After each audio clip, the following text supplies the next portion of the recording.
All right. I get to wait to do another episode of Live Boldly with Purpose show. And today I have Doug O'Brien on. Doug, every time I get an opportunity to do one of these shows, every time I get the opportunity to talk to people who are making life happen in a big way, I just get excited. I get excited about just the possibility. And then just the networking that I get to do. You know, I've done about 400 podcasts now, a little over 400 podcasts I've done in the last 3 years. And through that, the amount of people and the amount of knowledge that I get, I say that I'm the luckiest person, you know, that gets to do these because I get to host them and I get to pretty much, you know, I try to close my mouth and open my ears because even though it is my show and my show is there, it's not about me. It ends up being about the guests that come on. It's about me growing and learning and making sure that I know. But then if I were talking the whole time, then the guest that's on there doesn't get to tell me their story. And I get to hear my voice all the time. I hear it in my sleep. I hear it when I wake up. I hear it, in the afternoons, and so I don't know, for some people who just want to hear their voice even more, it just seems so funny to me because I just want to hear what everybody else has in life and then be able to put together some really cool things that we can do. I'm starting a community that's going to, on October 4th, we're launching. It's called Becoming the Person Universe. And it's going to be dedicated to all of the folks that want to have a better life. I just finished a book that comes out next week called Be, Do, Have, the Ultimate Success Principle. And what does it mean to become? You know, and I say becoming because I don't know if we ever can become, because as soon as we hit the level that we were trying to become, then we still want to, hit another level. And so just so excited about, getting that out there and having people, and all of my podcast guests are considered founders of the Becoming the Person Universe. And so we'll invite you to that and, have you be able to come on and if you would like to share more stuff with our folks. And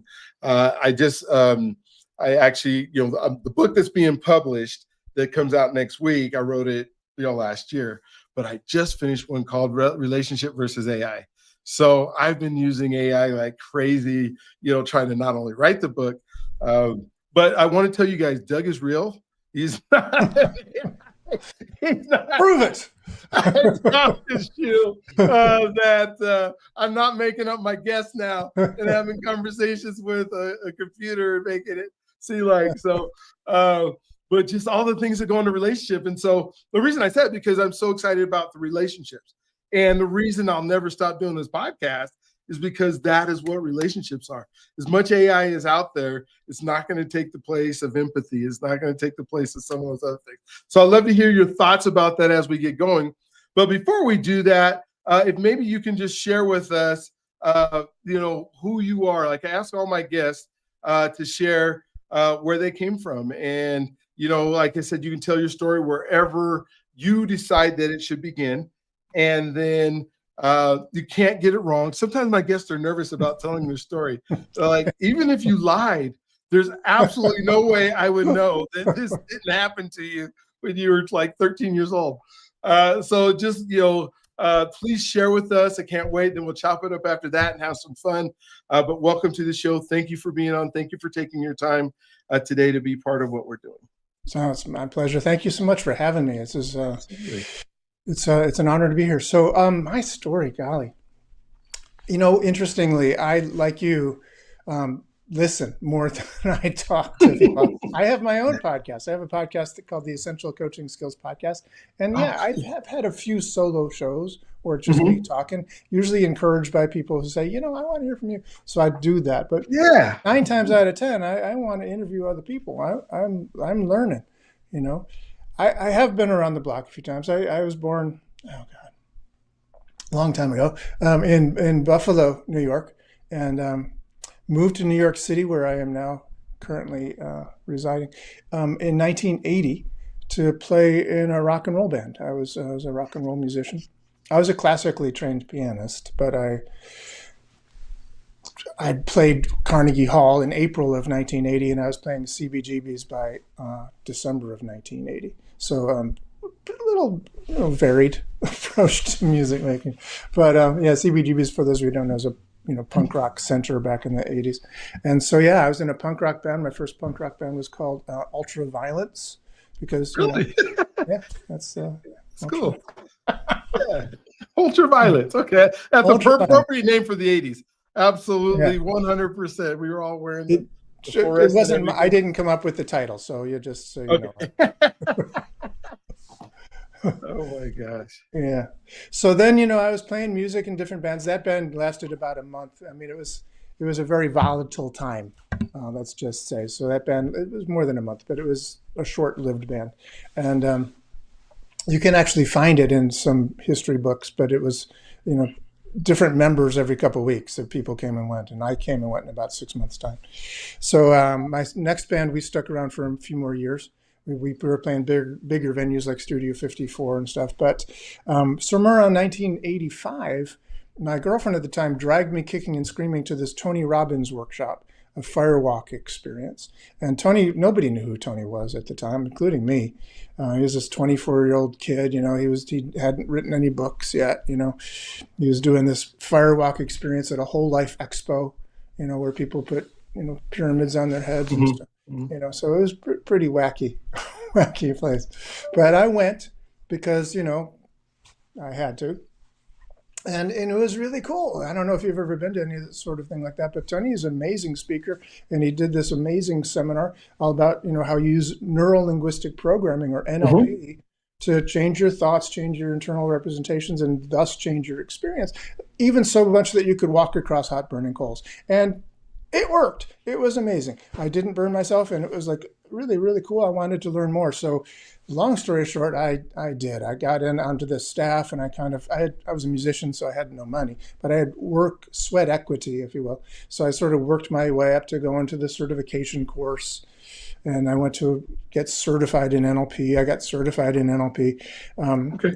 While I was there, I got interested in more because NLP seemed to be kind of, even the people who are really good at NLP could even do Ericksonian hypnosis. So I wanted to learn more about that. That sounded really cool. So I did. So I started studying all this stuff, and by 1990, I had left the music world behind and was doing NLP and hypnosis full time. Really? Okay. Yeah. I became the center manager for Tony Robbins' office in New York City. I was bringing him. I became a master trainer for his organization. I was with him until 1995. Yeah. So I've been doing this as a full-time gig since, whatever 1990 is till now.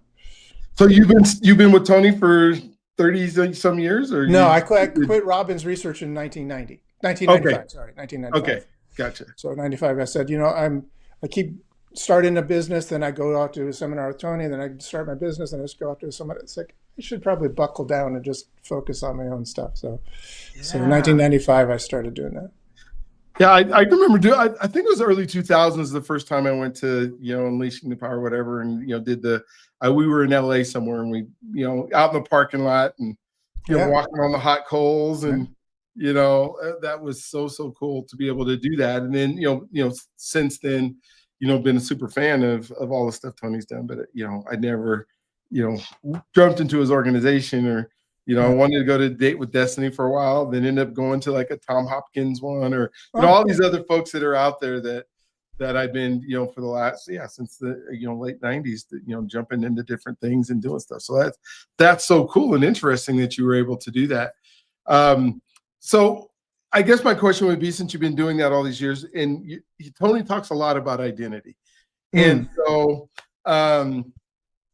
what was like before you went to Tony Robbins, like, who did you believe you were? And then how did it change over time? Because I can't imagine going to seminar after seminar to seminar that it wasn't like exponential in your growth. Maybe talk about that a little bit.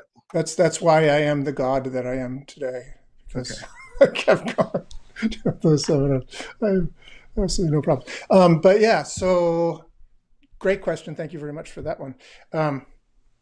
I just realized my phone is on. I should probably silence it at least. I was trying to contact you. Were you? Because I was late for the seminar. For this, Anyway, so I'm sorry. What was your question? I was asking about your identity and Tony Robbins and exponentially growing in your identity. Yeah, I know. I was just kidding. I was just trying to buy some time. So yeah, I love it. my identity was that I was a musician, and I still have that identity. I still play piano and stuff, but it was hard. Music life is difficult. If you're not like a star, and probably even if you are a star, it's a difficult life. But if it's a difficult life and you don't make money, it's extra difficult. So my musician, I was like a starving artist was my identity, and I was okay. I charged $25 an hour for piano lessons, and it was cool. It was cool. I met some really interesting people. It was fine. But as I started getting into the Robbins world and into Tony Robbins' identity shifting, paradigm shifting, Date with Destinies, and also of course all the other stuff I mentioned as well. As an example, Robert Dilts, who created this field of, it's a sort of a subset of NLP called sleight of mouth.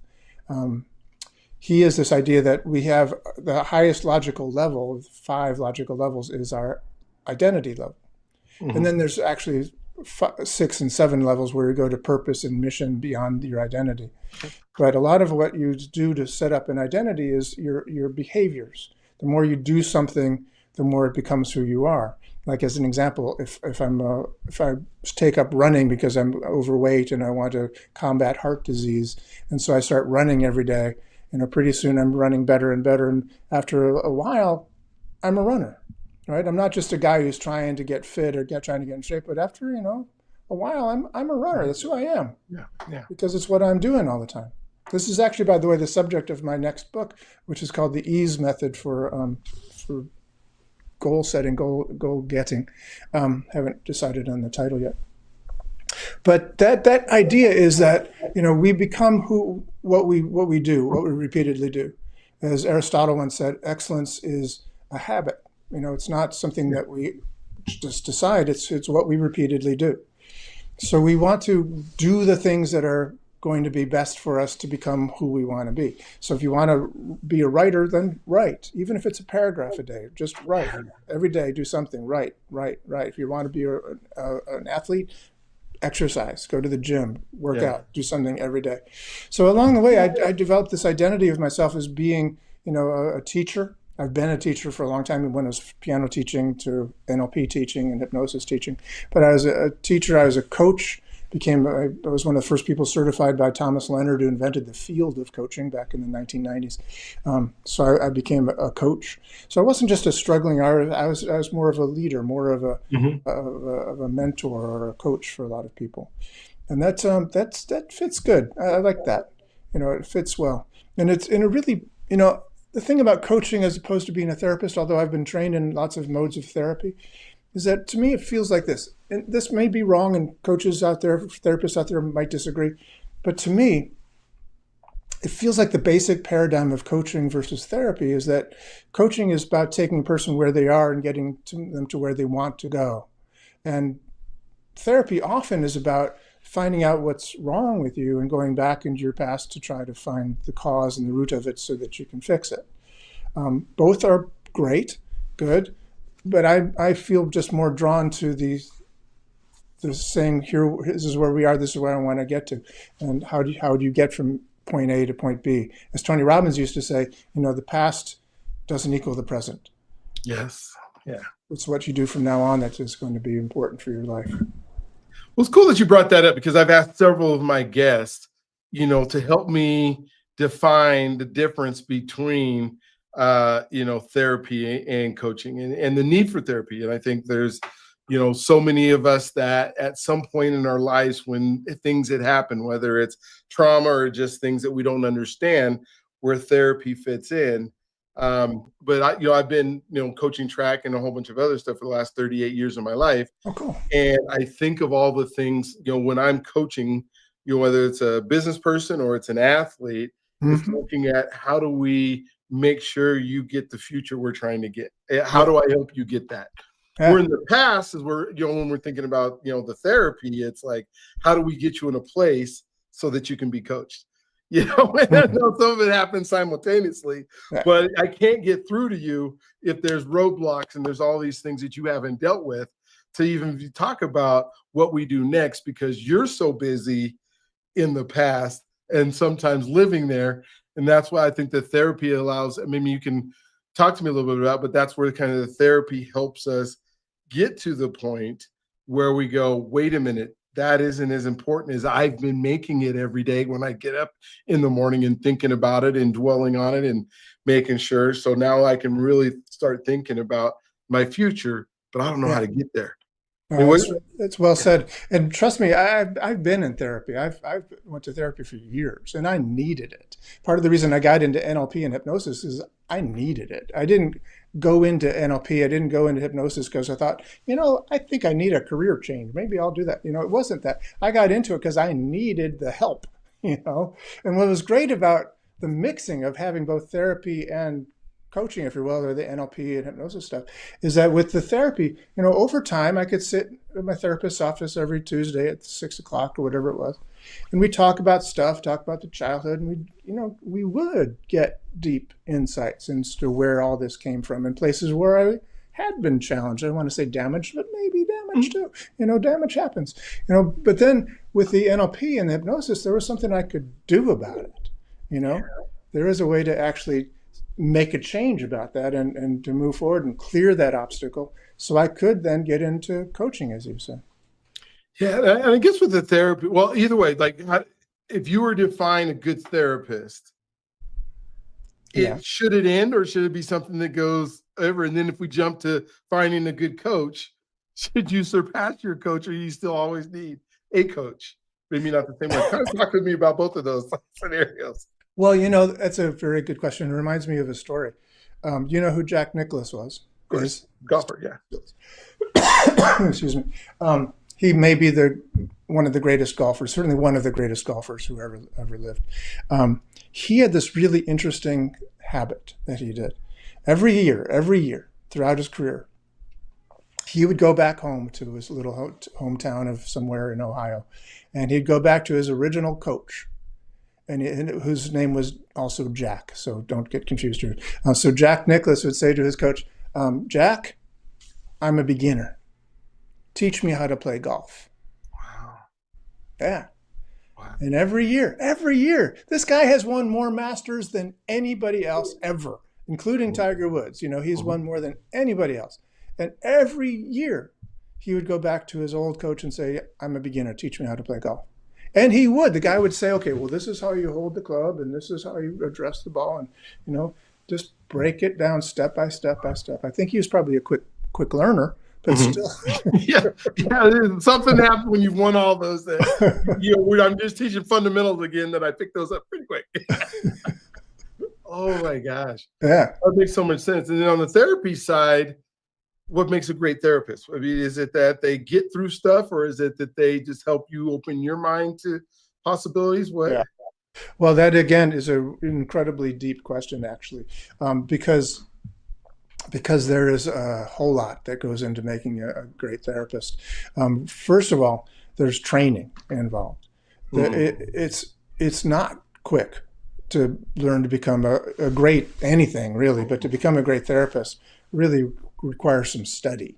These people are doing years of diligent, deep study, and they're doing therapy on themselves. They're going to therapists on their own. So they're doing deep analysis. They're really, really doing it, because you can't be a great therapist if you haven't gone through it yourself. If you haven't torn away all the layers of crap, to get down to your essence. If you haven't done that, it doesn't matter how many books you read. You got to have done it. You have to have done the work in order to guide somebody. But then the other part of it is that you in so doing, you develop a keen sense of appreciation, of insight, of just insight. It feels like intuition. It feels like a sixth sense, but it is all those things combined, because you know it for yourself, and you understand all the techniques and all the learning and knowledge. Then you can say, well, something feels just a little off here. Could you talk more about that little part? You know, I remember when I once was going to a therapist, and this is a very personal story, but I'll tell you. My dad had died on my 21st birthday. Wow. And yeah, and I was pretty fucked up by it. And that's a technical term. I hope you don't mind. But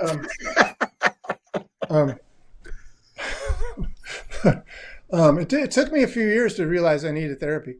But I started going to this therapist, and I was telling him about all this other stuff that was freaking me out about, the world ending and planets colliding and all these kinds of things, because I'd been experimenting with different mind-altering chemicals. And so when I got to this place where I happened to mention offhand that my father died on my 21st birthday, I said, "Oh, tell me more about that." And he kind of leaned in, and he wouldn't let it go. He wouldn't let it go. He just kept saying, "No, let's go back to the father part. Tell me more about that."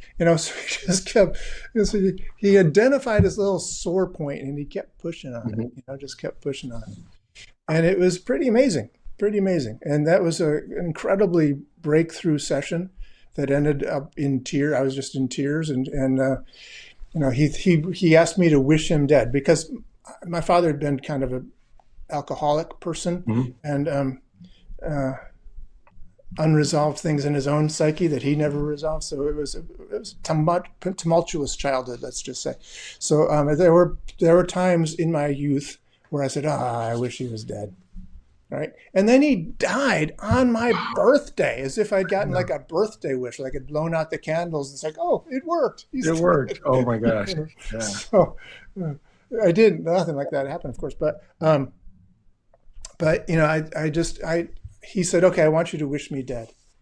And I said, "No, I can't do it." I said, "No, come on, wish me dead." "Okay, I wish you were dead." I said, "No, really, wish me dead." And I just couldn't do it. And I just I was frozen. Yeah. And these tears started coming down my face, even though I didn't even feel like I was crying. It's just like these things were coming down my face. And he finally leaned forward and said, "You don't have that power. You could be here all day wishing me dead, and I'd still be sitting over here in my chair smoking my pipe," because he was smoking a pipe at the time. This is the 1980s. So you could smoke indoors in those days. But yeah, he said, "Your father died because he drank too much. Your father ate all kinds of things. He didn't take care of himself. He listed all these reasons, which were all true." And it was a stupendous breakthrough. Nothing like that would have happened in an NLP session. Nothing like that would have happened, in a coaching session ever. Ever wouldn't have happened. Right. You brought up the word great. And when I think of, people who get great at whatever the craft is, and as long as you've been doing and coaching, and, one of the things when I'm talking to people, I help people with podcasts. And so, and we find out that most people never do more than 10 episodes, and they quit after 6 or 7 thinking, well, if I do 6 episodes and nobody's watching or nobody likes what I'm doing, I must be really bad at it. So I'm not going to do anymore. I mean, that's usually what I hear. And I think, have you been great at anything in your life after doing it 6 times? Like, were you good at tying your shoes after the 6th time you tied your shoes? What is it that's part of us that believes that somehow we're supposed to be great at stuff when we first get started? Yeah. Great. You ask good questions, man. Well, have you heard the Dunning-Kruger effect? Tell me about the Dunning-Kruger effect. Okay. Well, there's these 2 guys, one named Dunning and one named Kruger, who are scientists, and they did a study about this thing that happens with people where they have started something new, and they think they're great at it already. They think they're great at it. They think they're much, much better than they actually are. And so, you've seen this, by the way. You've seen this effect on people who are like auditioning for America's Got Talent, right? And they think they're great, and they're singing, and they're doing this thing, and you watch these auditions, you watch the tape of their audition, you go like, oh my God, what's wrong with these people? This is terrible. And then you see the exit interview where they say, "So how'd you think you did in there?" And they go like, "Oh, I nailed it. It was awesome. I feel great. I feel great about what I did." They haven't a clue. But the thing about it is, that's fine if you're doing something like that. But if you want to take that attitude to, doing heart surgery or Yeah, no, flying a yeah. plane or something, bad idea. Bad idea. So what happens along this curve usually is the Dunning-Kruger effect starts here, and then people realize they suck, right? And then they get really bad at it, and they don't push through. What needs to happen then is you need to sort of push through and start getting some skills, right? And it's a painful process that most people just don't want to go through. Which is why, I did an NLP certification course with Tony Robbins. So it lasted 15 days of intense, like dawn to well after dusk. I mean, 7 in the morning till 3 in the morning. It's 15 days like this. And that was just the tip of the iceberg, really. I've done dozens of those since with different trainers, right? I've worked my butt off, read every single book that ever been published on NLP and Ericksonian hypnosis, etc. People these days, they take a 4-day NLP certification course, go like, yes, I'm certified, as if they know it all because they took a 4-day course. They paid their $500 or whatever it is. It's a weird thing. It's a weird thing. But if you're a coach, you see the same thing, I'm sure. People who try out for track clubs, or I don't know exactly what level you're coaching at, but I'm sure you see the same thing. And then they get a rude awakening, and some of them quit, but some of them don't. And some of those ones who push on, become your best runners. Well, and especially with track, it's the time is what the clock says, and they'll still tell you, they'll give you all the excuses why they weren't as fast as the person who was next to them, or that, the clock must be lying or something because I ran faster than that. I'm like, it's not like it's subjective or football, don't understand why you're not there. It's literally you're just faster, you're not, or whether you've trained in that kind of stuff at whatever level.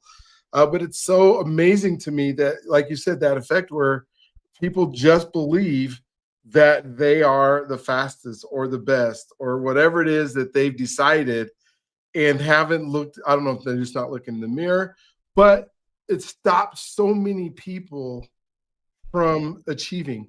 Yeah. Because they're not willing to work at it because they think they already have arrived, I guess. Yeah. And that's one of the reasons, I've been teaching NLP, I've been teaching hypnosis as the certification level for years, like I said, since 1990. And recently, a process that was accelerated by COVID, I went online. I was doing this anyway, but, it's like COVID arrived. It's like, you're doing it now. Mm-hmm. I got online, I had all plans to do a podcast. I'd had a stand-up desk. I had a ring light. I was ready to go, but then it's like, start now. It was pretty amazing what COVID did. But I've been teaching online now for several years, and I've honed it down to what I call essential coaching skills. Okay. And so I try to get, I don't do an NLP certification because it's a vast arena. I mean, it's huge. There's books that are that thick on NLP techniques. But what are the essential skills? So I look for that. I do look for that in all of the teaching that I do. It's like, what is the essential thing that you really need? Like Jack Brown, how do you hold the club? Mm-hmm. What are the essentials that you have to have in order to become a good golfer? I look for doing that. Wow.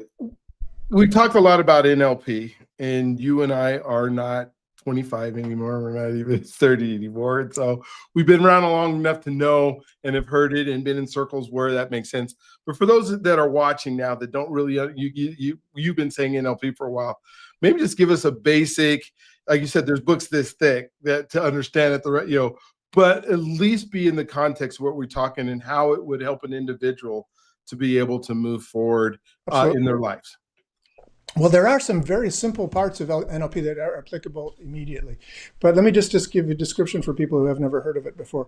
Neurolinguistic programming is the idea that our brains are like a computer. So it's a neurological computer. It does amazing things. It takes in information, not just digitally, right? So it's not just, what's being typed into the keyboard, just the zeros and ones. But it takes, information in visually. So we get data, we get information in visually, we get sounds, and the way we hear the sounds and how the sounds are make a huge difference, right? Our brain unloads that really quickly. And when all this information comes into this neurological computer, we have programs that we run. We have programs that we run that we process that data in a certain way, and then we get a result out, right? So something happens, we have a result. Something we process it, we get a result. So what NLP is saying is that why is it that some people, take data in, process it in a certain way, and get this result, while other people take the same data in, process it differently, and get a completely different result? And what if you're doing this one, but you want to do that one? Mm-hmm. How do you do that? NLP says, well, there's a program there.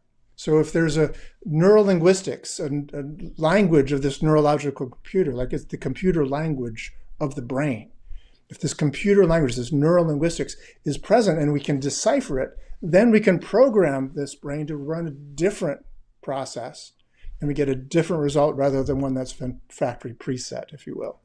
So we talk to ourselves differently. A big part of the programming and processing is the way we talk to ourselves, the way we, internally represent that outside experience. So talking about it is a big part of that, but the way we picture things, the feelings that we get, all these are part of the internal representations that make up our reality. Which is so cool, because I think a lot of us don't realize that we've been doing this process our whole lives. Like, oh yeah, we weren't born with an operating system. I mean, we have a blank operating system, but a basic one. And we weren't born with an owner's manual. Is what we were. Yeah, we go. That's even better. Yes, and to be able to now say, okay, so what have I been saying to myself for the 25 years or 21 years, when I'm a kid, and you go to school and all that kind of stuff, and people tell you stuff, and then you repeat a lot of what people say about you. Sure. And then all of a sudden you're older and going, well, why are the things that I'm doing not working for me the way it's working? Because we compare, right? We have this I don't know what it is that's in our mind that says we have to compare everything we do with somebody else instead of ourselves. And so maybe kind of just how have you been helping over the last, since 95, I guess 30 years, people reprogram the nonsense that they've already programmed into themselves, or just helping them understand that what I've been putting in my brain has been, some of it's good, but well, I'm glad we have a long time. Yeah, we still got another half hour. Yeah. So, one of my teachers, Dave Dobson, hypnosis teacher, who's one of the early teachers that I had of what I call Ericksonian hypnosis. He called other than conscious communication. But what he said is, I'm not a hypnotist. I'm a de-hypnotist. He said the hypnotists in life, the real hypnotists in life, are parents and teachers and kids in the neighborhood and your older brother. I mean, all these people who said things to you that you took on and believed. Those are the programs. Those are the post-hypnotic suggestions that you believe to be true, that because you believe they're true, are true. Like you slip and tumble and your dad says, you're so clumsy. You'll never amount to anything. Right? We take that in, and all these times we try off a track, but we slip and fall. We can't try, we make it real because we believe it as a reality, So we're a de-hypnotist. We wake people up from this trance that they've been in for 20 years, 30 years, 40 years, 50 years, however long it's been. Wake them up from that trance. We interrupt those patterns. We offer them new possibilities and see which one they sort of are drawn to. There's an idea that the brain will choose what's best for it if given the best options for that. If you create an environment where they can make this choice, they'll do what's best for them. So we try to interrupt the pattern of the old story, and create a new story for them to do. And by the way, that's also part of what I've been doing I'm part of a storytelling festival that's coming up soon in Woodstock, New York.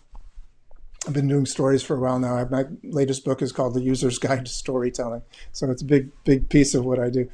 But I was really fascinated by one of the Native American presenters who's going to be the storyteller who was there, who was saying, it's very difficult to do psychotherapy in his nation of, absolutely, people. He said, because they don't have a word for self. They don't have a word, there's no internal representation word in their computer system for the self. He said, what we do is we are a collection of stories. We're a sack full of stories. Yeah. you know? And so the thing that you've been telling yourself, you know, I'm not a good enough, or I'm not strong enough, or I'm not tall enough, or I'm not white enough, or I'm not black enough, or I'm not this enough, or whatever. You know, all those stories we tell ourselves are just stories. Yeah. And if you can change the story, then you can, you know, change the trajectory of your life. Well, when we started, you talked about your ease book that talks about goal setting. Yeah. And when I think about goal setting and in the context of what we're talking about, and I have some new views on goals now, like why would I set goals that I can't control outcomes, that I'm setting these outcomes that I have no ability to control? But on the other side of it, a lot of people, whether it's a resolution or, you know, they're told they go to this seminar and they say, do these goals, do these SMART goals, do all these things.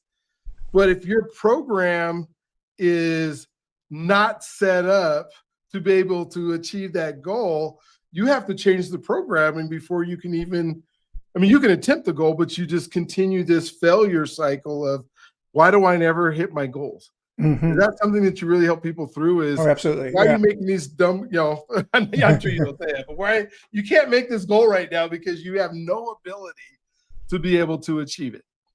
Right. So two answers to that question. One is the ease process that I'm talking about is about, like we talked before, about changing our identity. Mm-hmm. So it is about achieving a goal. But let's just say, as an example, I wanted to become a runner. I have my goals, my mindset on running the New York City Marathon or something, mm-hmm. you know, type of thing. People do that. And so we set up a process for this person to say, okay, well, here's what you're going to do. You're going to run every single day. But you're not going to run a marathon a day. You're not going to run 50 miles a day. You're not going to run 10 miles a day. You're going to run something every day. If you have the time, if you have the energy, you'll run, let's say, a mile a day, depending on the person's, you know, ability at the moment when they start. Let's say you'll run a mile a day. So maybe that would be an extraordinary thing for you to do. Right? So that's your highest level. That's the second E in the word ease. Ease is an acronym for these 4 levels of goals. So this, okay. So the highest one is extraordinary. So that would be an extraordinary accomplishment for you to do a mile. That'd be huge for you. That's amazing. So we'll strive for that, but we'll also accept something that's not as extreme as that, but it's still a stretch, right? Because you haven't been running at all, it'd still be a stretch for you to do a half mile. Yeah, yeah. Right?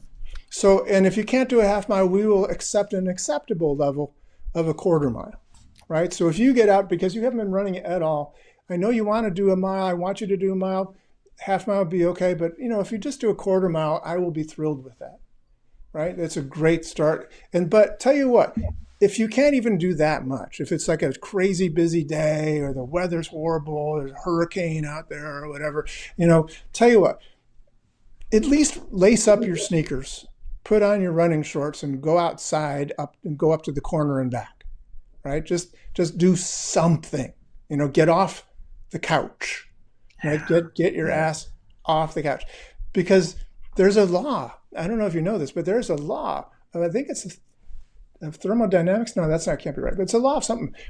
Newton. It's Newton's law, where a body in motion tends to stay in motion. Okay.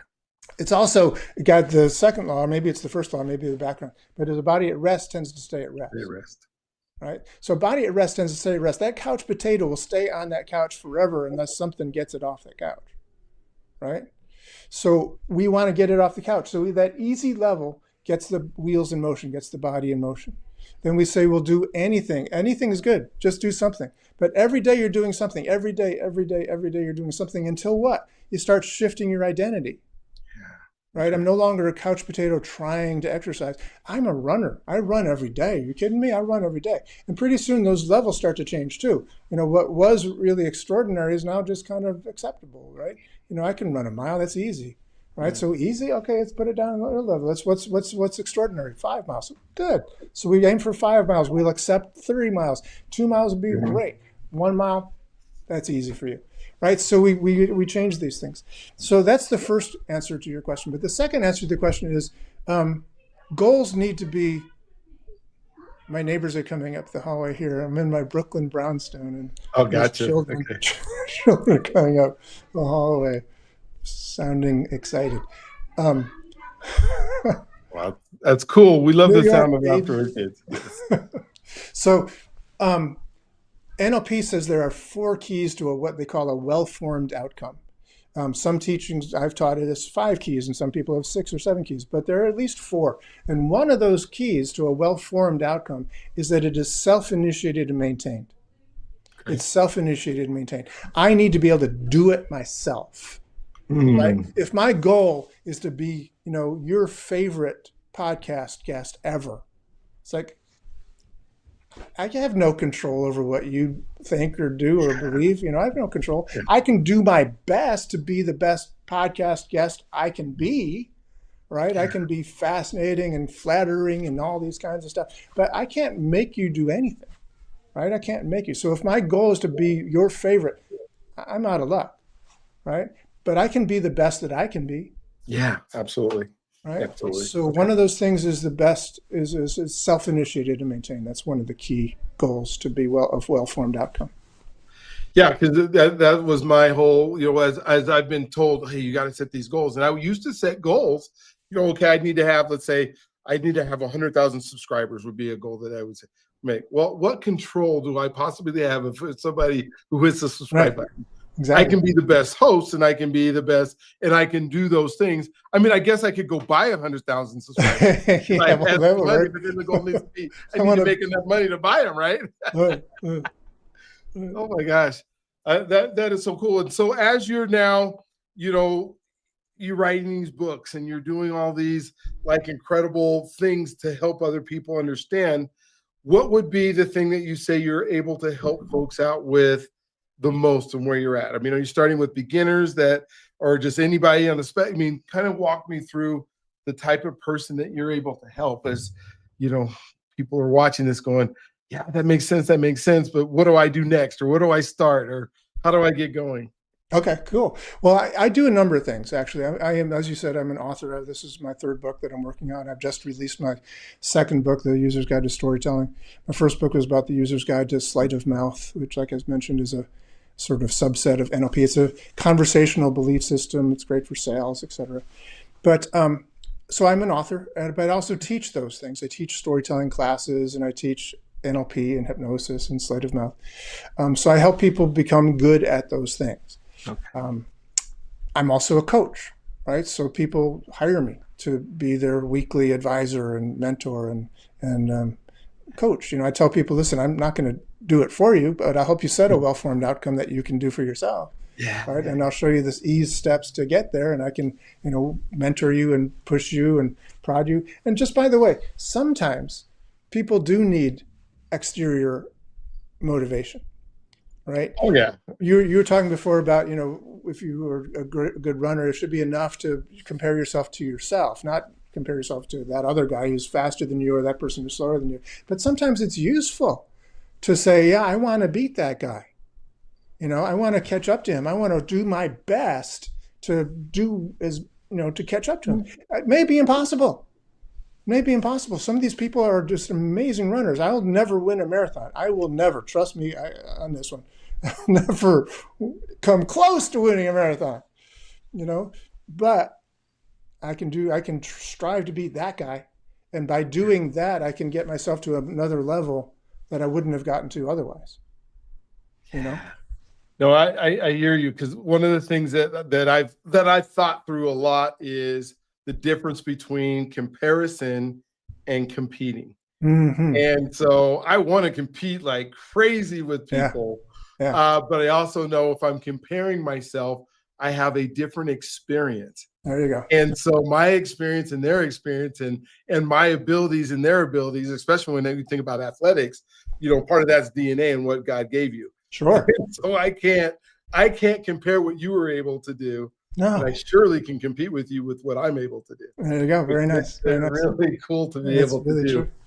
When we think about purpose, and you brought that up earlier as well, do you believe you're living in purpose? And maybe what does it mean to be able to find purpose in your life? Yeah, that is huge, isn't it?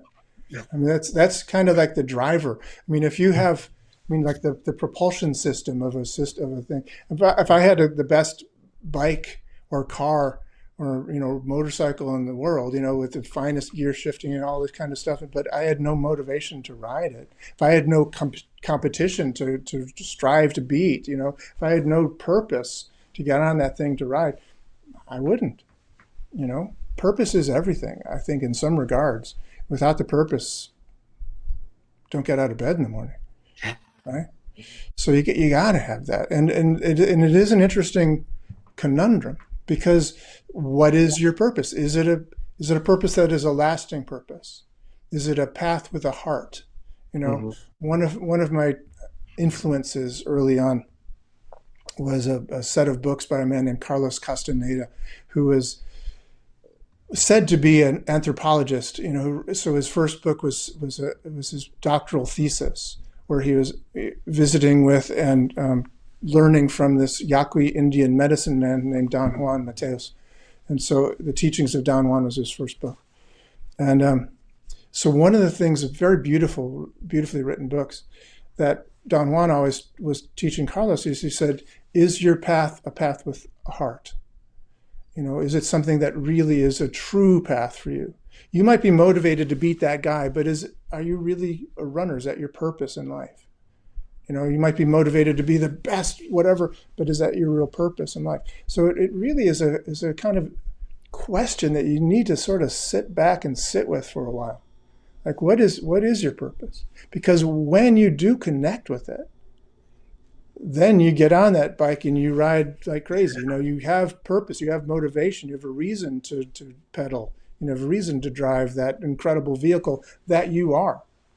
But without the purpose, there's no gas in the engine. Here's my $1 million question that I ask most of our guests. And love to hear your thoughts. This is the hard one? Yeah, this is the hard one. It's going to be the hardest question I ask you that Great. You can't get wrong because it's your opinion. But it's when we think about purpose and living in purpose, is it possible to truly live in purpose without serving others? Oh, God.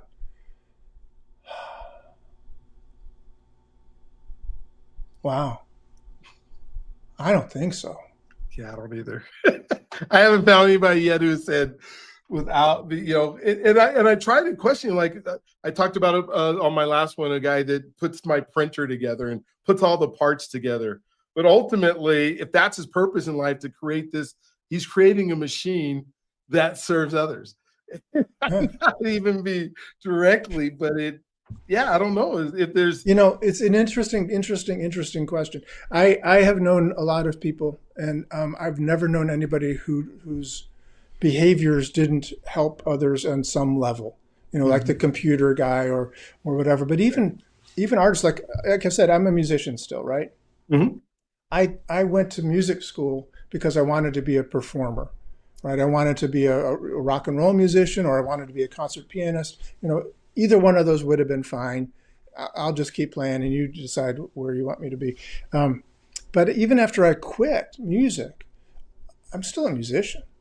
And especially since COVID happened, and I'm most of my time up in my little country house, which I have no neighbors that can hear me playing or singing, it's really great. So I spend a lot of my time playing the piano and singing up there, and nobody complains. It's great.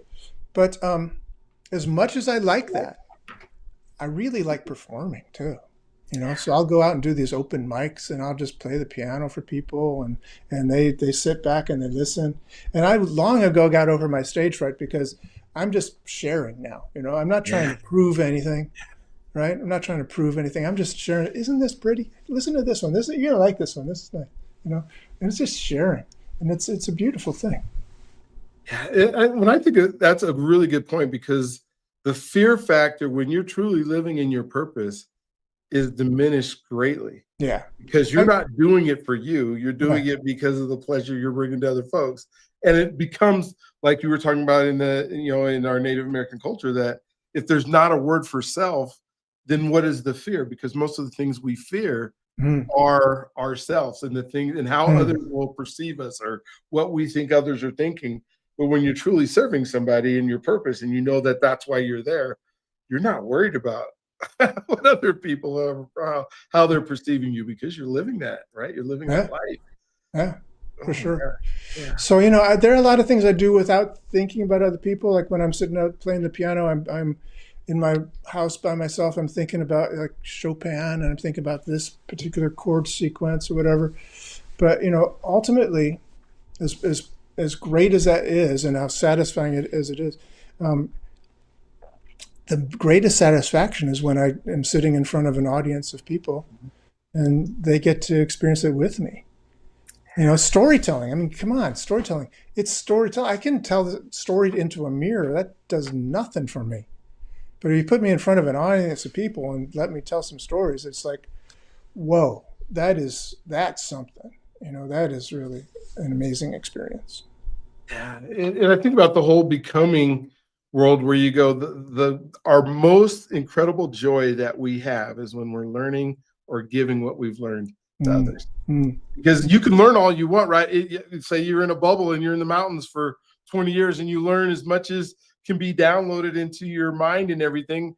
But if you don't have anybody to share it with, it's like, how is there joy? Because this is so great. Like just our needs as human beings to be able to share a great event or a great learning experience or a great thing that we put together, is that's where I guess true happiness seems to. I guess.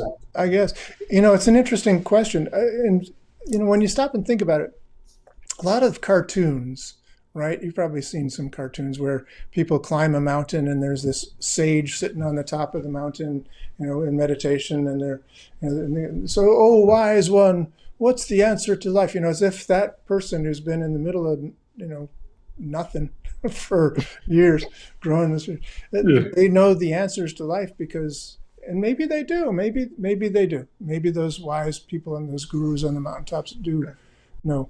But it's really interesting that, who are they sharing it with?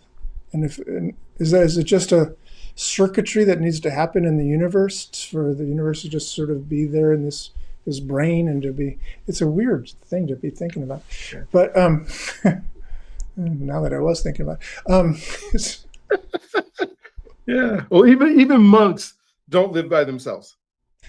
True. Yeah. And these are cartoons. These are probably not real people. Yeah, no, I'm just saying, just as I think about what you just said, even if they're internalizing and having everything and they vow of silence or vow of whatever it is, they still live with each other so they can share inside relationship, I guess. On some level, I'm sure they do.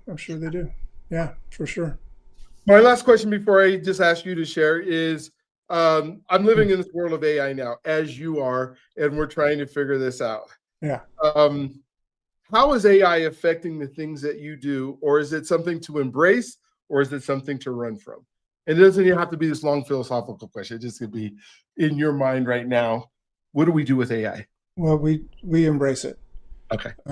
Yeah, because we influence it as much as it influences us. And if we go to AI with an open heart, kind of like what I'm talking about when I'm playing the piano in front of people or sharing stories with somebody, if I'm authentically wanting to share this from my heart, if we go to AI with that same thing, we shape AI. It learns from us. It's a learning machine, right? It's a large learning machine. That's what they are.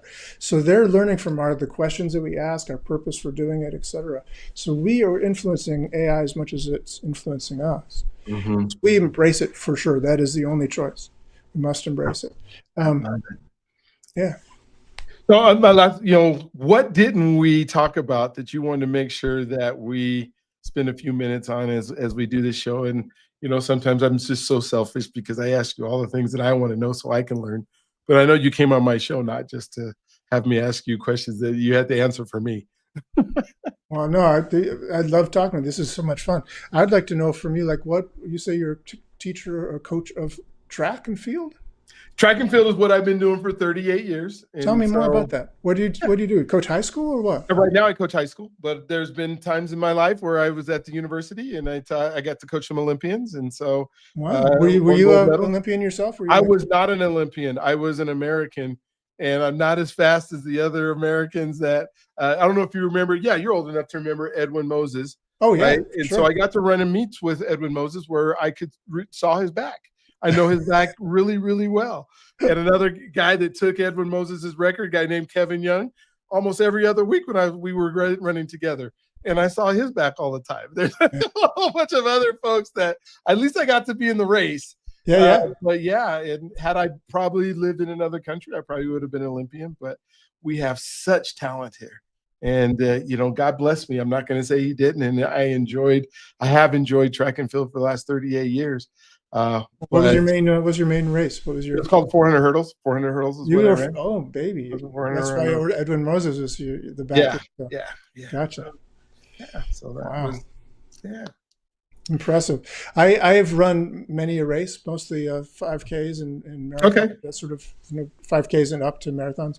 Did one ultra marathon once, but that was nothing to talk about. But like you, I have seen other people's backs a lot. There have been some tracks where I've been doing speed work, and I don't know who these people were, but they were doing something very different than what I was doing. I mean, they were just like, going around this track, looking effortless. Thank you very much. And just like running so fast. It was amazing. And then I was week before the New York City Marathon 20 years ago. Oh God, I knew his name a second ago. There was an American marathoner who was warming up or doing something, working out in Prospect Park near where I live, and he lapped. I did like 2 loops of the park. He lapped me 4 times, and it's just like, that's just not right. I'm sorry, that's just mean. You're a mean man. Good luck in the Olympics, buddy. Yeah. Oh my gosh, I know. It's so sad. There's a really neat lady now who runs 400, Sydney McLaughlin, which is the best athlete that I can ever remember. And when I won nationals back in the 80s, early 85, I think I won, national championship. She is actually running faster than I ran to win nationals back in the day. Oh my God, really? That's how good she is. And I was like, oh my gosh, it's such incredible to watch. Oh my gosh. So how do people get a hold of you? How do they? So let me get back. Do you have another minute? I want to tell people about my storytelling book. Because I think this is really, really important. It's really important to me that people learn about stories, because stories to me are central to who we are. And to be the ability to tell your story. One of the things that amazed me about Tony Robbins and Richard Bandler, many other of these people that I studied with over the years, was their ability to tell a story, to really touch the audience and motivate the audience in a way that blew my mind. It just was amazing. And because I was around for so many years with Tony, with 10 years around Tony, I saw him do this over and over and over again. And it wasn't just like he would say, hey, that reminded me of a story. This was like a planned thing. This is a part of the seminar.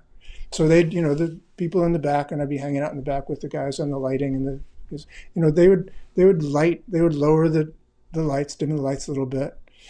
Tony would sit down. Tony Robbins sitting down on a high chair. So he was usually pacing back and forth, full of energy. But now he's sitting center stage with it, just himself in the microphone, single spotlight on him, and he would just tell these stories, and he'd slow his speech patterns down, so he'd be talking kind of like this and speaking kind of quietly from the heart, and tell these just riveting stories. There was not a dry eye in the house. There was not, there was no pin drops. People were just like listening to the story that he told. And it is so amazing to me. And I said, I want to learn to do that. And one of the things I learned from NLP is that you can take a program, right? You can take this ability that somebody else has, and you can say, how do they do that?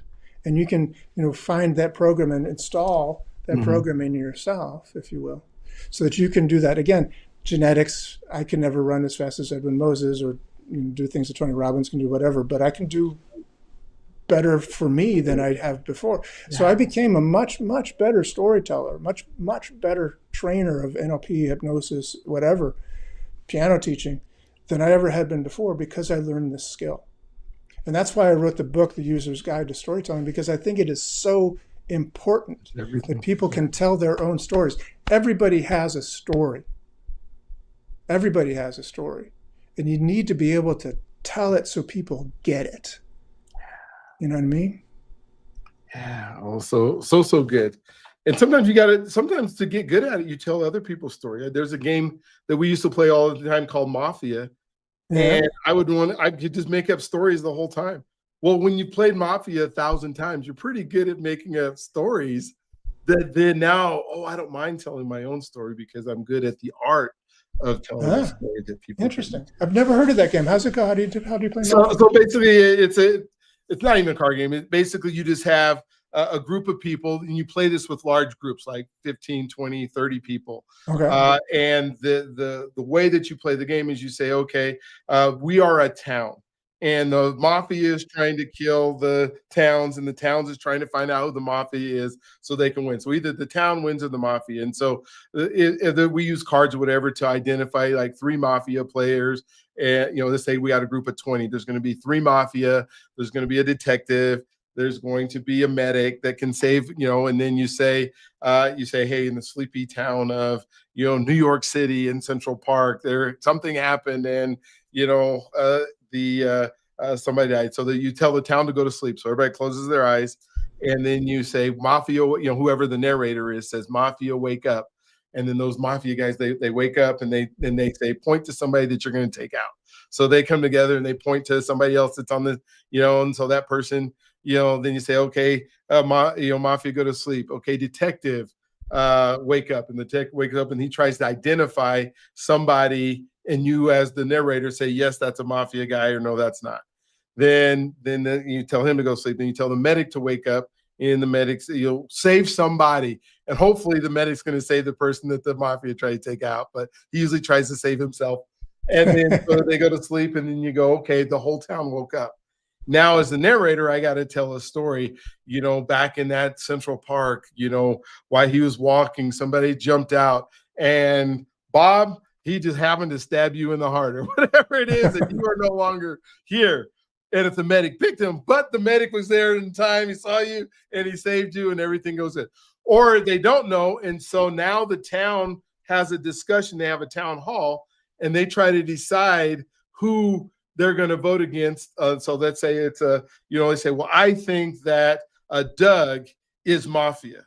And then somebody goes, yeah, just the way he talked or the way he looked at us when he woke up tells us that he's mafia.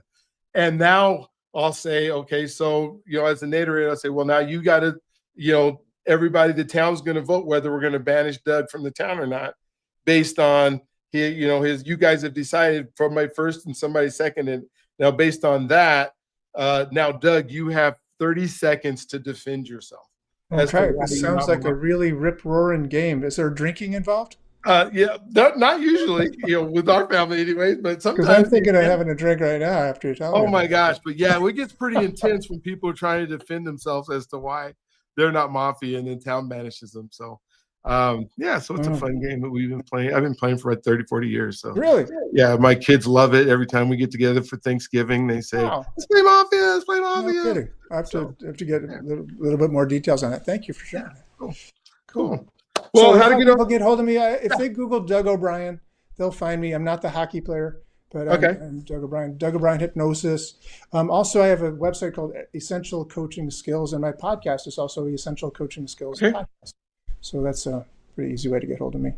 Oh, cool. Well, I hope you guys will get a hold of him. You'll find his books. You will learn the ease of making things happen for your life. And so thank you, Doug, for being on. Thank you for taking your time out of your day today to be part of our time and our time together. And so for those of you, if this might be your first episode that you've ever watched, go ahead and hit the button that says subscribe, hit the button that says that you want to be notified so that you will know that that when we have these episodes that come out, that you can listen to them, because Doug is not the only person that we've talked to that are telling their story. And like he said, story is everything. Do you have one last thought for everybody before we get off? Just live boldly with purpose. I love it. I love it. Love it. Love it. So thank you for being on today. Don't forget, you're God's greatest gift. You allow him to be. You can do whatever you put your mind to, as long as you put your mind to it. Hey, come talk to the people that can help you get there. Doug being one. Go out and check out his website, and we'll look forward to talking to you guys on the next one. Have an amazing, awesome, just incredible day today.